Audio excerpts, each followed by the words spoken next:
Ketika pertama kali gue punya rekening saham, gue pikir gue adalah seorang investor saham. Tapi nyatanya pada saat itu gue bisa dibilang adalah trader saham, bukan investor saham. Loh, emangnya beda ya trader saham dan investor saham? Setelah gue pelajari, ternyata dua hal ini adalah sesuatu yang berbeda. Bedanya di mana? Gue akan jelasin dalam video kali ini. Investor dan trader sama-sama pengen nyari keuntungan lewat pasar modal. Penting bagi kita untuk tahu sebenarnya kita ini investor atau trader. Kenapa penting? Karena ini berhubungan dengan materi-materi yang harus kita kuasai sebelum akhirnya terjun ke pasar modal dan mendapatkan keuntungan. Oke? Seenggaknya ada dua perbedaan antara trader dan investor. Yaitu pertama, dari jangka waktunya. Dan yang kedua adalah cara analisanya. Yang pertama, jangka waktu. Trader saham cenderung pengen menghasilkan keuntungan dari pasar modal dalam jangka waktu yang relatif pendek. Bisa bulanan, mingguan, harian, bahkan hitungan menit doang. Pertanyaannya adalah, emangnya bisa? Jawabannya adalah bisa. Trader, bahasa Indonesianya adalah pedagang.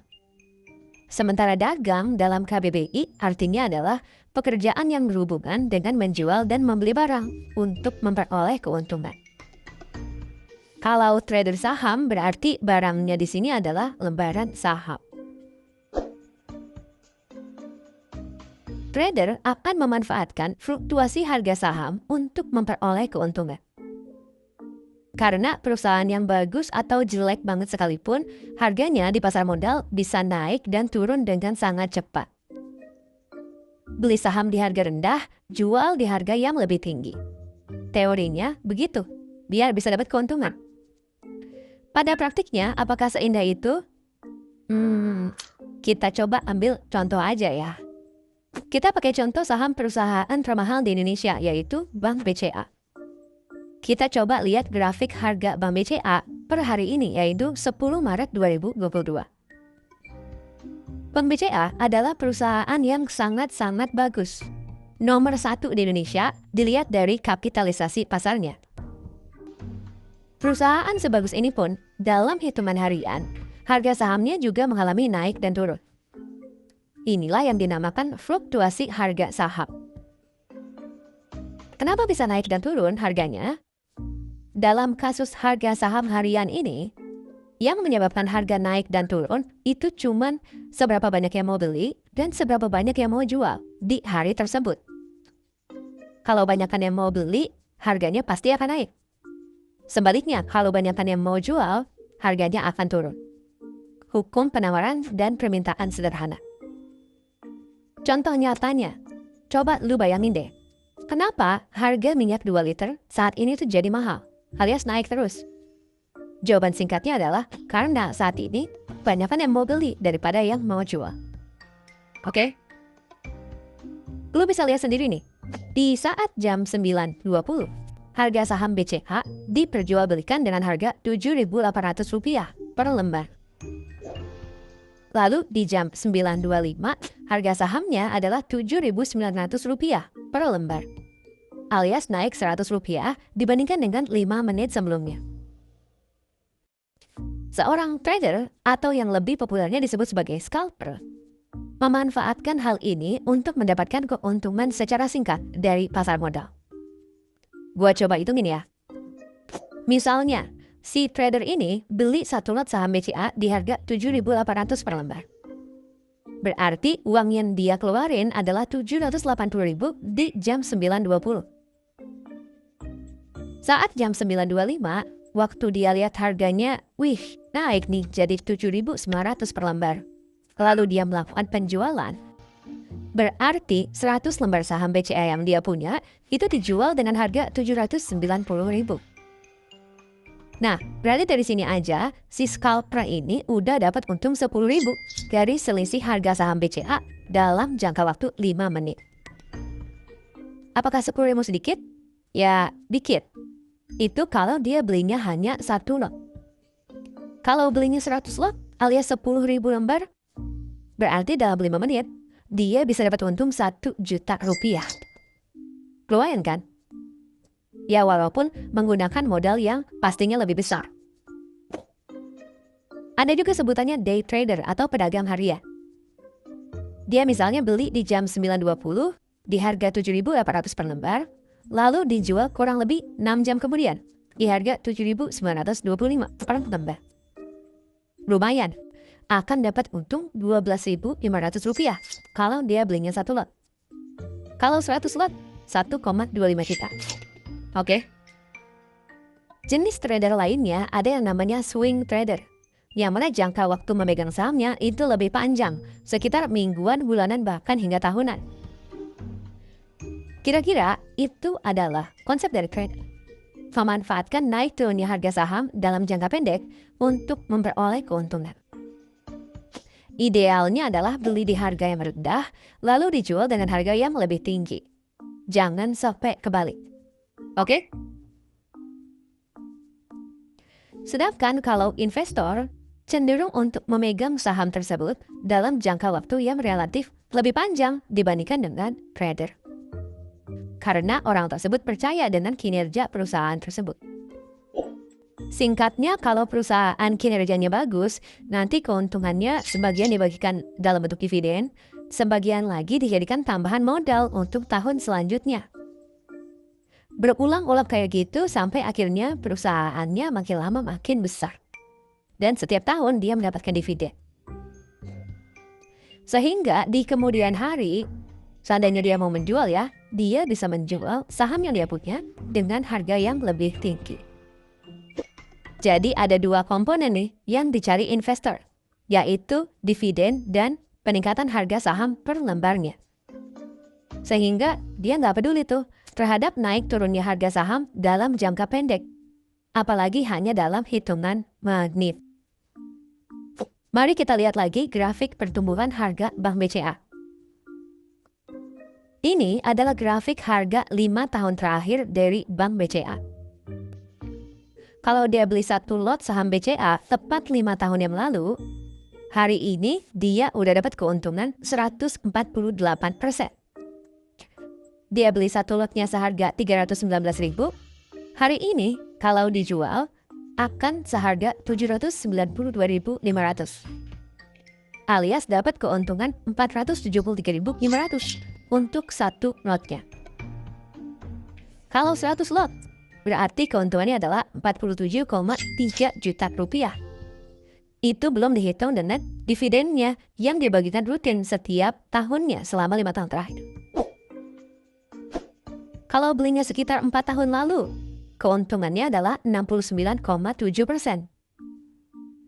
Bahkan kalau beli saham BCA di harga tertingginya sesaat sebelum nyungsep karena pandemi COVID, keuntungan yang didapat adalah 15,27%. Beli di 687.500, jual di 790.500. Kalau dia mau jual ya, berarti untungnya adalah 105.000. Perusahaan yang baik dalam jangka panjang, harga sahamnya juga akan ikutan baik. Dengan catatan dia nggak beli sahamnya di harga yang terlalu tinggi ya. Meskipun ada suatu krisis, dalam jangka panjang, arah pergerakan harganya itu cuma satu, yaitu ke atas. Jangka pendeknya mah, lu bisa lihat sendiri ya. Naik, turun, naik, turun, naik, turun, dan seterusnya, dan seterusnya. Jadi, apa bedanya bang? Kan sama-sama nyari untung dari selisih harganya. Cuman yang satunya megang 5 tahun, yang satu pegang sahamnya 5 menit. Bedanya adalah di pemilihan sahamnya. Trader, lu bisa memilih saham apapun. Gak peduli perusahaannya jelek atau bagus, selama saham tersebut ada aktivitas jual belinya alias fluktuasi harga sahamnya, maka lu bisa dapat keuntungan. Dengan catatan, lu beli di harga rendah dan menjual di harga yang lebih tinggi dari harga pembelian lu. Tapi buat elu para investor, kalau milih perusahaan yang abal-abal, mau lu pegang 5 tahun, 10 tahun, dan seterusnya juga, harga sahamnya bisa jadi nggak akan kemana-mana. Atau malah turun lebih dalam. Turun mah masih mending lah bisa dijual. Tapi kalau misalnya saham lu di delisting atau dikeluarkan oleh bursa, karena jelek banget gitu ya, gimana? Itu sangat bisa terjadi kalau lu milih sahamnya asal-asalan. Jadi satu yang perlu digarisbawahi adalah pemilihan saham perusahaan yang baik itu sangat penting bagi para investor saham. Kalau untuk trader, lu nyaris nggak usah peduliin kondisi perusahaannya seperti apa. Mau lu nggak tahu perusahaannya jualan apaan, atau baru tahu kode sahamnya kemarin malam, selama besoknya ada fluktuasi harga saham, lu bisa mendapatkan keuntungan. Tapi jangan lupa belinya harus lebih rendah daripada harga penjualan. Oke? Gua harap jelas ya. Next. Yang kedua, cara analisanya. Cara menganalisa sahamnya sangat-sangat berbeda antara trader dan investor. Kalau trader, analisa yang dipakai adalah analisa teknikal. Sedangkan investor adalah analisa fundamental. Ada yang bilang gabung aja bang teknikal tambah fundamental biar lebih mantep. Tapi buat gue pribadi sangat tidak menganjurkan untuk lo menggabung-gabungkan teknik tersebut. Tapi bebas terserah lo. Warren Buffett, tokoh investor dunia, pernah bilang begini. Kira-kira artinya adalah, gue menyadari bahwa analisa teknikal itu tidak berfungsi. Karena ketika gue bolak-balikin grafiknya, gue nggak mendapatkan jawaban yang berbeda. Jadi, buat lu para investor saham, nggak apa-apa kok kalau lu nggak bisa baca grafik saham. Sekelas Warren Buffett aja, itu juga nggak bisa. Sedangkan sebaliknya, buat lu para trader saham, nggak butuhlah yang namanya analisa fundamental.